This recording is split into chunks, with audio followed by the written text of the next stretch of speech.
bada boom, bada bang, bada bop. Today we are going over our 10 top training shoes and racing shoes for your first marathon. It's July right now. I know a lot of people are going to be gearing up. If you have your first marathon, you might have just signed up for it in October or November or December. Hopefully it's not tomorrow. I would hope you have your training and your race shoes picked up and your first marathon is not tomorrow. But if it is, I guess you could go to Dick's Sporting Goods and pick up one of these. Anyway, if you're training for your first race, you got to get some shoes, and the best place to find shoes is the Supwell app. You know why? It's my app. It's the best buy, sell, and trade marketplace out there. We have the best deals on running shoes because people might get a shoe like this, the Nova Blast 5. I've seen many of them listed on the app. They put one run on it, it doesn't work for them, and they list it for well below MSRP. So if you see any of these shoes that I'm about to highlight that you like, sign up for the app. Either ask somebody if they have them, or you could use the search functionality, the search bar up in the top, and look for a pair in your size. A lot of these pairs you will be able to find for a big discount. The other thing is we have a Running Warehouse discount code, so if you're getting fuel or gear for your first marathon, you get 10 to 20% off. It's 10% off of all fuel, so the gels, the bottles, and then 20% off of all gear, which is a really good deal too. Singlets, shorts, and you get 10% off of the Supwell gear when you sign up for the app. So get in with us and enjoy today's video.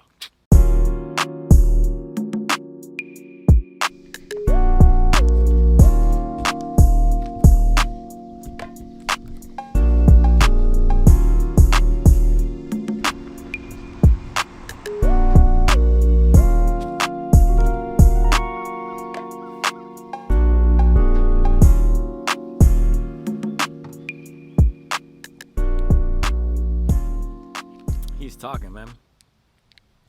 New Larry June is too good. It's the perfect vibe for the summer. It's exactly how I want to feel. And it really reminds me of the first 3 projects he did with Cardo. It has that same exact feel. It's also short and sweet, 13, 14 songs, right in that sweet spot. It all has the same groove, bass heavy, some nice subtle melodies in the background, the relaxed, mellow flows. He's not going too hard. He's not doing too sing-songy. It's just all the way through. I've just had it on repeat since it dropped. I barely listened to the Boldy or the Pusha. I actually tried to listen to the Pusha T yesterday, and I walk around here, and it's good, but it's just so aggressive. Why is he so angry? I don't understand. What is Pusha T so angry about in 2025? That man is married with 2 kids or something. Anyway, we're going to go through 10 best running shoes for first-time marathoners. I probably already did the intro, right? So let's just do this one-take style. We'll see if I still have it. See if I can still one-take Jake this. No hook, straight bars.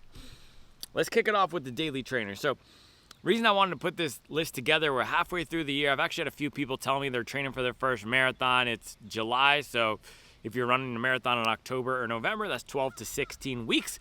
You're going to need something to stack your daily miles. You're going to need a shoe to run your speed workouts in, and you're going to need a shoe to do long runs. So, I'm going to do Daily Trainers, speed shoes, long run, and race shoes. Start off with the Daily Trainer. So, Daily Trainer is the category of shoes that you could theoretically do any type of run in. That's what a Daily Trainer is. Now, the way that I use a Daily Trainer is having that be the most comfortable shoe in my rotation, the everyday shoe. And especially during marathon training, you are going to want something that feels comfortable. You don't want your Daily Trainer to be the fastest and most aggressive shoe, especially if you're transitioning from running more for fitness to training. When you're running for fitness, every run is usually pretty hard. You're going out there 2 or 3 miles, maybe 4 miles, and just running hard, exhausting yourself, getting that heart rate up. That's good. That's a great way to run. But when you start training, especially for the marathon, the times get longer, the pace is going to slow down. You're also putting your body through more exertion. Even if you're used to lifting weights or playing a sport, it's different. There's running specific stress. So I advise everyone to have a Daily Trainer that is comfortable. And with that, the first one that we are going to highlight here, I'll give you 3 options. Nike Vomero 18. This is one of the most comfortable shoes on the market. Oh, the flies are ruthless. I got to close my mailbox here to keep my coffee safe. But one of the most comfortable shoes on the market, $155 out of Nike. You get 2 types of foam. You get the React X foam on the bottom, Zoom X foam On the top, this is not a crazy bouncy shoe. This is not the most exciting shoe, but it is a highly comfortable shoe. Great step-in feel, lots of padding on the upper, and it's excellent up to 45 minutes to an hour. And guess what? If you're training for a marathon, all of your building block runs, which you're gonna be doing getting out there every day, if it's not a workout or a long run, it's gonna be a 30-minute run, a 45-minute run, hour-long run. This is fantastic at that. You also get a lot of coverage around the back. I have this at 100 miles, by the way. A lot of rubber coverage on the back, a lot of rubber coverage on the front. It's not a particularly lightweight shoe, but again, for this category, when you're just going out there and stacking daily miles, you don't need something that is super fast. I will give two alternatives that are faster than this, but this would be my one if, like me, you're aligned with having just a super comfortable shoe in your rotation. Next one. If you want something still comfortable, but slightly faster, that would be the ASICS Nova Blast 5. This is also a lot lighter weight than the Nike Vomero 18. They raised the price on this to $150. Still a decent deal compared to the other shoes out there, but this has more pep to it. This also has a more optimal landing zone up here in the forefoot versus the rear. And by the way, I did want to say there are a lot of good shoes out there. There's probably 70 great shoes that you could pick from to run a marathon in or train in. There really are so many fantastic options. ASICS, for example, I could name 6 shoes right now that you could use to run in and that are great. This shoe, Magic Speed, Nimbus, Glide Ride Max, Cumulus, and then they have their race shoe, Super Blast, not my personal favorite, but a lot of people like it. So this is not an exhaustive list, and there are so many good options. These are just the ones that I have personally tested, that a lot of people have tested. These are the best of the best. And the other thing I wanted to say is these are the battle-tested shoes. So all of the daily trainers that I'm highlighting here, I have personally put 100 miles in. So shoes like the Magnify Nitro 3, if you're a frequent watcher of my channel, some of these more recent shoes that I've highlighted, Magnify Nitro 3, haven't made the cut for this daily trainer segment because I really want to make sure that with these recommendations, it's the shoes that I feel confident in are going to work great. That being said, this is one of the most popular shoes on the market for a reason. If you want something that is battle tested, that is dang near guaranteed to be a good shoe for you, I would go for this. The downside of it is, yes, it's bouncy, it's fun, it's a lot lighter weight than the Vomero.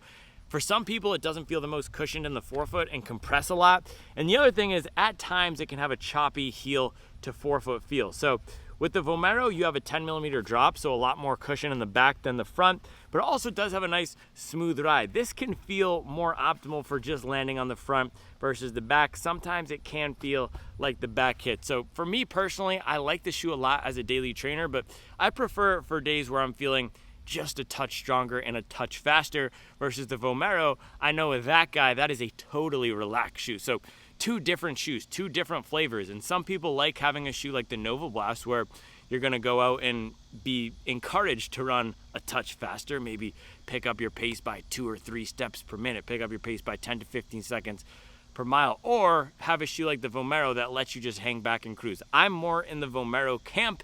It also depends on what cycle of training I'm in, but it's really up to you to decide. You can't go wrong. Now, the shoe that threads them together, the Goldilocks recommendation, it's like if you combine the Nova Blast, if you combine the lightweight and the bounce of this with the comfort and cushion of the Vomero, boom, would be this guy. Salomon Aero Glide 3, aka Aero Goat 3. This is my current favorite daily trainer.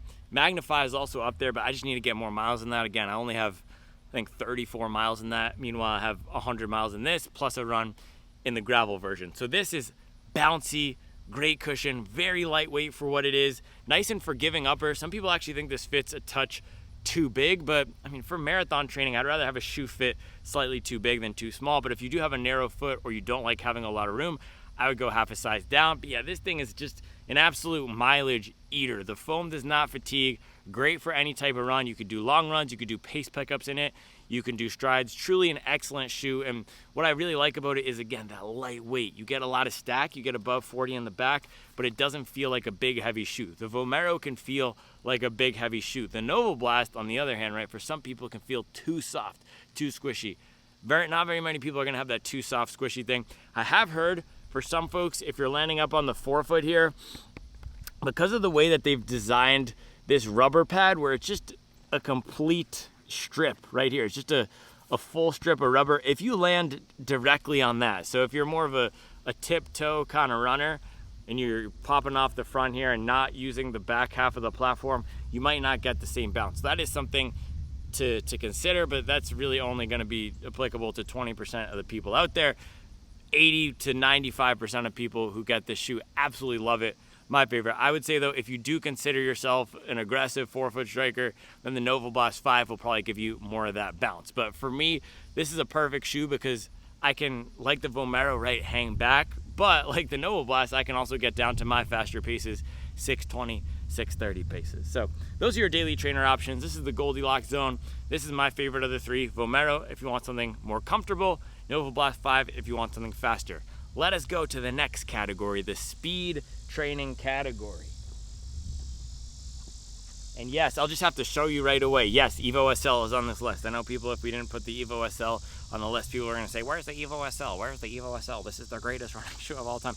And by the way, one thing about this shoe, I actually saw this video last night of a guy on Instagram he was a similar pace range to me. I think he said he ran a 240 marathon. My marathon was 239, but he was doing a review or just a video using it, and he did a squish test in the back, and he had 100 miles on his pair, and it just looked so broken in and so squishy.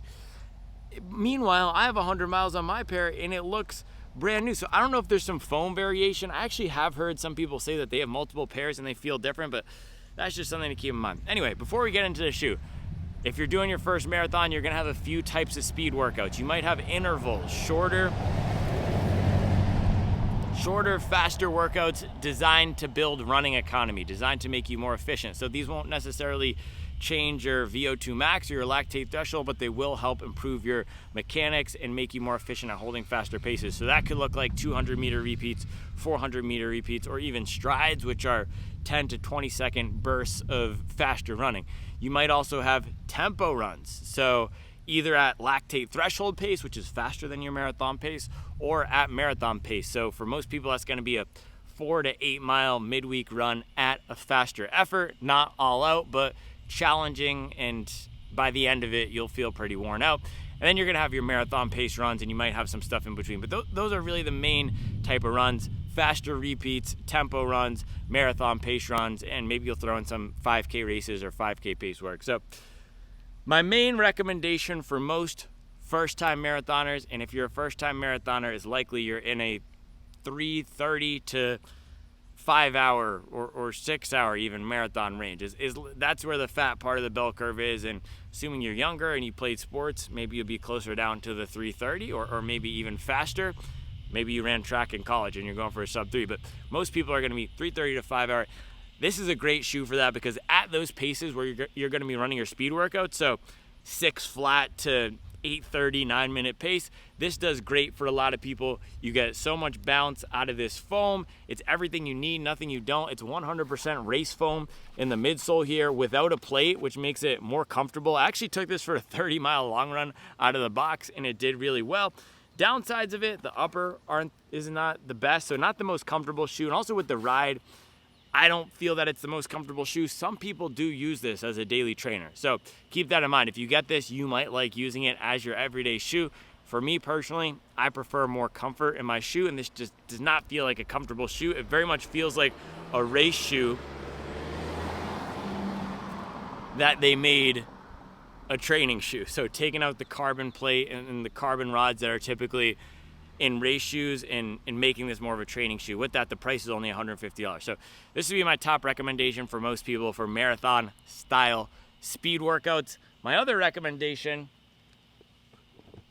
boom, Saucony Endorphin Speed 5. And by the way, both of these are Evo SL and Speed 5 are designated speed training shoes. They do not have as much firmness and bite as the carbon plated shoes. So some people do prefer doing all their workouts in a carbon plated shoe.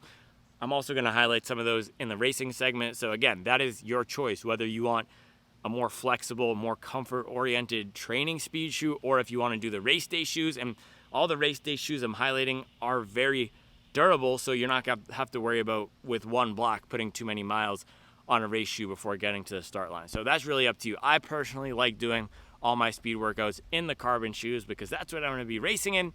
I also have access to all the carbon shoes because I get them to test and review on the channel. But my philosophy is, and there's different philosophies on it, right? I want to have the tools that set me up the best for success. And I know mentally, seeing fast splits on my watch is going to help me feel more comfortable and confident going into that race. So if I have a marathon pace workout, I want to use the Carbon shoe so I can hit the goal marathon pace, because I'm going to be hitting that goal marathon pace on race day. I don't want to just try to make it harder for myself by using an intentionally slower shoe to play mental gymnastics. Just running the fast shoes to get faster. Anyway, Saucony Endorphin Speed 5. This is a great shoe, $175. This is one of the, out of these shoes, this is actually the first one I'm pulling here that I have not gotten up to 100 miles. I think there's only 3 shoes on this list out of 10 that I've not gotten to 100, but I got the previous version of this, or 2 generations ago, which feels identical to this, the Speed 3. I got 2 versions of that past 200 miles, so I've gotten 400 miles on this series, and then actually I got another 100 miles on the Speed 4, so that's 500 miles.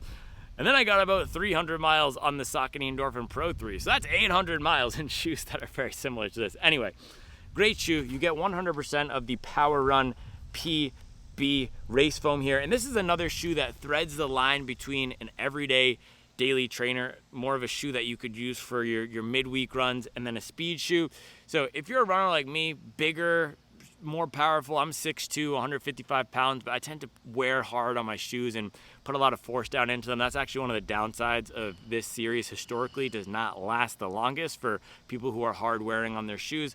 Seems that they've tried to address that by adding more rubber here, but if you are like me, maybe a bigger build, maybe you're coming from sports, you're not gonna love this as a speed training shoe. I would go for either the Evo SL or a true carbon shoe. But if you're a smaller runner, less powerful, you want something softer, more comfortable, more comfort oriented, you find the plates too harsh and rigid, if you're going real carbon, or you just don't like the idea of going for a carbon plate, this is going to be great. I also do think if your workout paces are 9-minute, 10-minute paces, this is likely going to be more than enough bounce and rigidity and pop. It's not the most flexible, but the slower you're going for most people, especially if you're on the smaller side, the slower you're going, the less rigidity and harshness and stiffness you'll need, and you'll benefit more from a shoe like this. So the weight is great. It feels very fleet on foot. It feels like a nice streamlined platform. And the reason I'm highlighting it, even though I don't have a ton of miles on it, is because I did a 20-mile day and it stood up fantastic. That's a great test for a shoe like this to see how it's going to do. For me, it didn't get too mushy on the forefoot. I know a lot of bigger runners out there said that it feels, people who are bigger than I am, so taller than I am, or 200 plus pounds, said it feels too soft and mushy. So if you're 200 plus pounds, I would definitely go for the Evo SL over this, or one of the other race shoes I'm going to highlight and recommend here. But if you're 180 and below, or my size in running slower paces, I think you will absolutely love this as either a fun daily trainer or a speed workout shoe. This is also a great marathon tempo shoe. So not so much the faster interval stuff, but if you're just going out there and cruising, man, this is such a great shoe because it just locks you into that nice rhythm.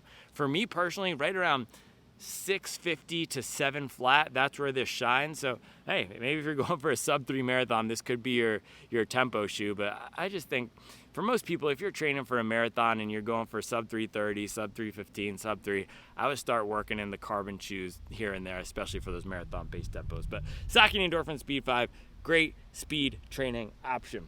All right, we are now into the long run category. So long runs during marathon training, you might start out with a 6-mile long run. You might start out with an 8-mile long run, but the goal is to progress that up to about 2 hours. So depends on what your marathon time goal is, but for most people out there, you're going to be stacking 14, 15, 16-mile long ones frequently, and then those midweek runs are also going to get longer. So you might start off with your longest run during the week at 5 miles, and then by the end, hopefully you'll be up near 9 to 10 to maybe even 12 miles. For me, if I'm in marathon training, I might do close to 2 20-mile long runs per week. I'll definitely be doing a 22-mile day and a 22-mile long run.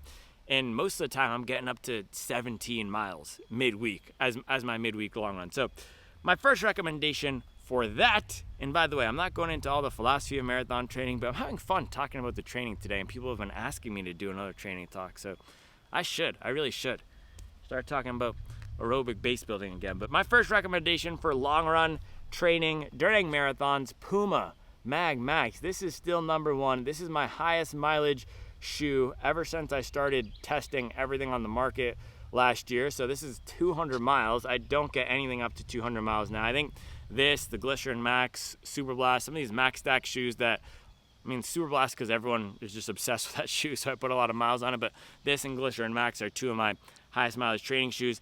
This is great because once you start getting miles in it, yes, it's a big shoe. It feels more similar to a daily trainer. There's no plate in here. This foam responds really well. It's not too soft and mushy, and especially if you put down more power in your shoes, it's just fantastic. The bounce is great. The assistance is great. You also get a really wide base, so super stable for being out there at a long time or for a long time. 315 grams on foot, so heavier than a race shoe or a daily trainer. But for me, the additional comfort and balance and protection that I get for the long run just outweighs any of the weight. And it's a shoe where it really rewards you for going long. So if you put this on in a running store and jog on the treadmill, or you take it out of the box and do a 1 mile jog around the neighborhood, it's not going to make much sense. It's like taking a minivan to go pick up the mail. If you're a bachelor, you don't need that. The minivan, the whole reason to get that is you're going on a trip. You're going on a ladder trip. You're packing the whole back of the minivan with all the bags for your kids' lacrosse game and hockey game. Right? That's what this is. Not that I'm not comparing it to a minivan. I would say it's more like a Chevy Suburban or something. But yeah, it's a really big shoe, tons of protection, tons of cushion, tons of bounce. So if you want the utmost in long run comfort and bounce for marathon training, this is my number one recommendation. I do have to say it can be on the bigger and firmer side for some people if you do not like a lot of shoe on foot, especially if you're a smaller runner, consider yourself a smaller runner.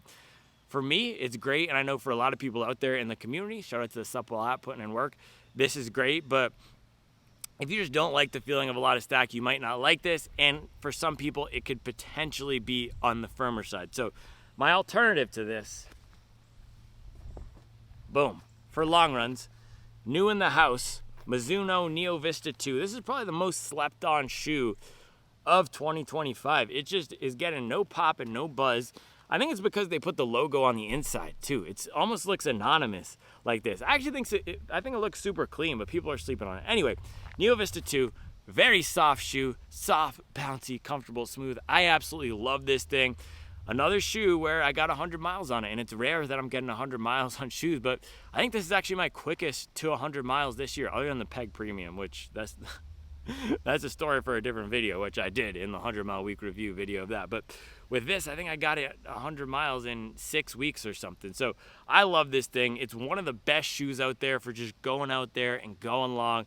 Disappears on foot. It's actually lighter than the Mag Max. It's about 50 grams lighter, and it's softer. So if you're a smaller runner or you don't like the feeling of all that stiffer, more rigid foam, this is going to be a great pick. It's not too soft for bigger runners. That's the thing. The Mag Max might feel too big and bulky for smaller runners, but this is not too soft for bigger runners. So this is one that's going to thread the needle well. I actually think a lot of people will like this, which is why I'm sad that nobody's interested in it. But just trust me with this one. You just have to trust me. If you want a long run shoe that is comfortable and smooth and just going to melt those miles away, bang. Also for the summer, great upper. It's really lightweight and breathable. That's the downside about some of these other shoes, specifically the Vomero and even the Mag Max a bit. Those are probably the two worst uppers as I'm looking in the box. The rest have relatively breathable uppers. But yeah, breathable upper here. It's also got that booty construction, so it hugs your foot down, locked down in the back. Yeah, overall just a banger. So two different types of foam, by the way. Softer foam on the top. You get the plastic plate in the middle, similar to the Saucony Endorphin Speed 5. And then the training foam firmer on the bottom. Not a fast shoe though, that's what I should say. Neither the Mag Max nor this are very fast shoes. For some people out there, maybe this could be a marathon pace shoe or a marathon shoe. Same thing with the Mag Max, that's the other thing I wanted to say. If you're running 4+ hour marathon, you could use this. I mean, anybody could use this for a marathon shoe. I could go out and try to set a marathon PR on this. But if you're running a 4+ hour marathon, this or the Mag Max could be the optimal marathon shoe for you if you are interested more in comfort than speed. And similarly for the speed training, this could be an optimal tempo run shoe or workout shoe for you if your workout paces are more around that 9-minute, 10-minute range. For other people, if you're getting down to 8 minutes, 7 minutes, 6-minute faster workout paces, this is just not going to be the most optimal shoe for that. It very much feels like a big bulky shoe, and especially for the faster paces, if you're starting to get down to 5-minute, 6-minute paces, the mechanics that are required to hit that, and thinking about the running economy, I just prefer something that's more connected and lets me run more naturally, slightly more naturally than a shoe like this for those faster intervals. So not a speed training shoe, but excellent for going long. Don't let the plate fool you. The plate in here is just there to stabilize the gigantic stack of foam. It's not there to add speed. But you know where it is there to add speed? Transition. Race shoes. All right, boom, first one up. This one is on the line. This is a combination between a daily trainer, a speed shoe, a long run shoe, and a race shoe. It has all of them. One of the newest shoes to hit the market. Mizuno, no, it feels like a Mizuno, it's not. Brooks Hyperion Max 3. I think this is the only Brooks to make our list. Yeah, it is the only Brooks to make our list. And by the way, the Hyperion Elite 5 also came out and it's fantastic, but I only have one run in that so far. I don't think that would even be my recommendation for a first race shoe or one race shoe for someone to get for a marathon. Out of the two shoes, this is just going to be the Brooks that I highlight because it has more of the qualities that I know I can personally count on and that make it more of a shoe that spikes versus the others in the category. So what makes this shoe so good? You get a ton of stack in here, a ton of foam, ton of protection, very versatile ride. The rocker up here, so the smooth profile on the bottom, makes it a very fast shoe. And then you get this DNA Gold, new training foam or new race foam from Brooks, super bouncy. So if you're looking for a speed shoe or a long run shoe or a race shoe that's bouncy, stable, versatile, this is gonna be the pick. And one of the reasons I'm also comfortable putting it on this list is because our guy Grant from Subwall Social Media, he got 500 miles out of his pair. He's actually at 510 miles on his pair. He's in the Brooks prototype testing program. So gonna be a very durable shoe, could do pretty much any type of run. If you're gonna get this as your marathon shoe, and man, I even think I could run a sub 3 in this. It really is that fast. It's not the lightest weight, but it does have the speed. But if you are gonna get this for your marathon shoe, I think people running 3:45 or 4 hour plus is where I would consider this as a race day shoe. But if you are gonna do that, I would get a more comfort-oriented daily trainer. So this and the Vomero or this and the Aeroglide, that would be a fantastic rotation because you're gonna want different capabilities because this is so fast. And this is not a shoe that, like the Neo Vista, even though they have plastic plates and dual foam, this is not a shoe that I feel comfortable just hanging back and going for a long cruise in. Every run I've done in it so far, so 3 runs, I've just been ripping. First run out of the box, it was a 10 mile run. And by the second mile, I was getting down to 6 flat, just absolutely ripping on this thing. And that was not my plan. That was actually the day after a long run. So very fast shoe, and it encourages you to pick up the pace. And I think that's because of the rocker here. One thing I do have to say is probably the biggest flaw of this shoe. They have this cutout here. I'm not the biggest fan. It doesn't hurt for the stability or anything, but I did feel that it was, I don't know, just putting the pressure on the front in a weird way at points, or just making it a more aggressive shoe, almost like the Fast R3 with that cutout here. So keep this in mind. Versatile shoe, you can do speed, you can do daily, you could do long runs, but it's likely gonna encourage you to hit some faster paces. All right, let's go to the real deal race shoes. Carbon County race shoes. My number one recommendation for first-time marathoners, bang, Puma Deviate Nitro Elite 3. This is still top dog for me when it comes to value, comfort, price, versatility. It's just a great package. This is actually one of them that I don't have up at 100 miles, but just because the race shoes, it's harder to get up to 100 for me, but it's close. I think this is at somewhere between 60 and 80. I've done a lot of workouts on it. I've done two to 4 long runs on it. Just a great shoe. It does take some time to break in. Another reason I like it is not too soft. A lot of the race foams are getting very soft. This is Goldilocks zone. So it's gonna be a great pick if you want something with the speed assistance for your marathon. Also, if you want something that you can train in, right? Because it's so durable, you can have this for your race, but then you could do your tempo workout in it. You could do your interval workout. You could do your repeat workout. So truly a fantastic shoe. It's $230 compared to a lot of these shoes now. They're going up to $260, $280, $300. So undercuts the category and is just a much better shoe than a lot of them out there. There's no weirdness to it. Nothing wrong with it. Decent stability because of how wide it is in the back and because it's not super soft, squishy. And then the bonus is you get the Puma grip. So this rubber down here on the bottom, it really grips the ground well. And I know a lot of people out there love the Puma Fast R3, the other version of this, or the other race shoe in the Puma camp, but that is a much more aggressive shoe.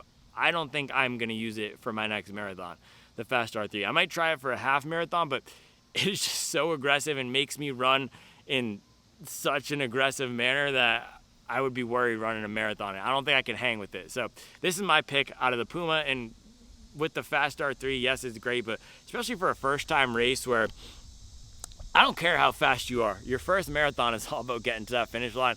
I want something with some resemblance of comfort in there. Fast R3 is just totally optimized for speed. So with that, our final recommendation of the day,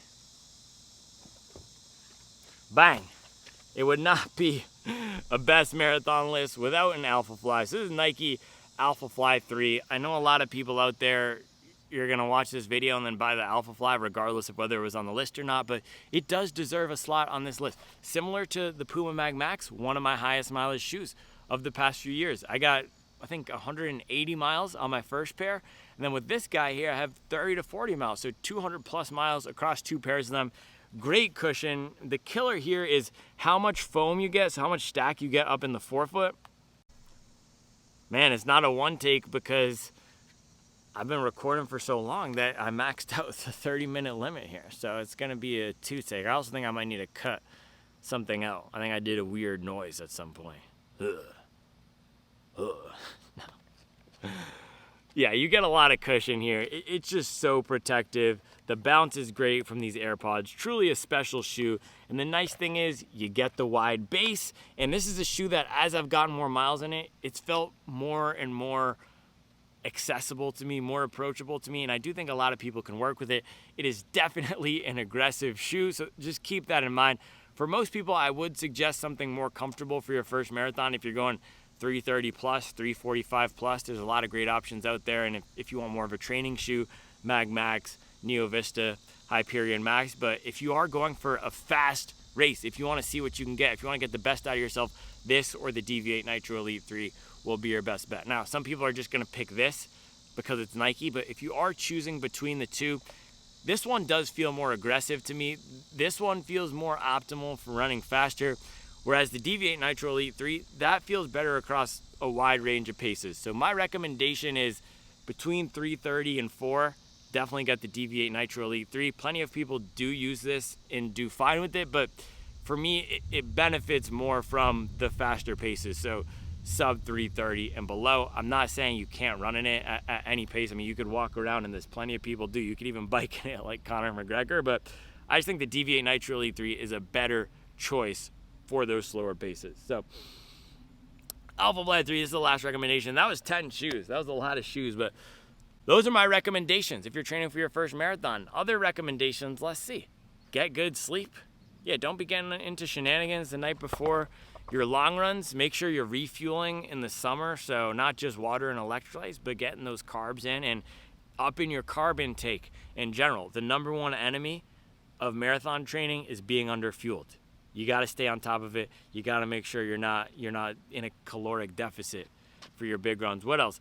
Not running too hard too frequently. That's probably the third tip right there. And man, it's better to show up to the start line slightly undertrained than overtrained for your first race. I was overtrained my first marathon. My first marathon goal was actually a sub 3. I wanted to go sub 3, and I could have done it fitness wise. If you look at all the numbers from my races leading up to it, the fitness converted. But guess what?